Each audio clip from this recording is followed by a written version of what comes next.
What's up everyone, welcome to this video. In this video I will show you how to use the reverse wireless charging on Galaxy S25 Ultra. So first of all, open settings.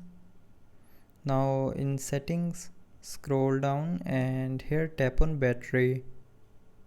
Now here scroll down and tap on wireless power sharing option, and here you will see a on off button on the top. So to use the wireless charging, tap on this button to turn it on. So after turning on this button, put your center of your back to back with another device, and after that you will be able to charge your other devices.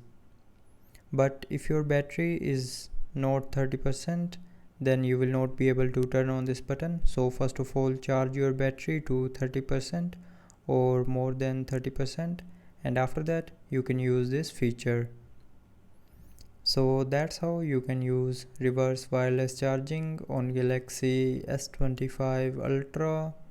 So I hope you liked the video. Thanks for watching.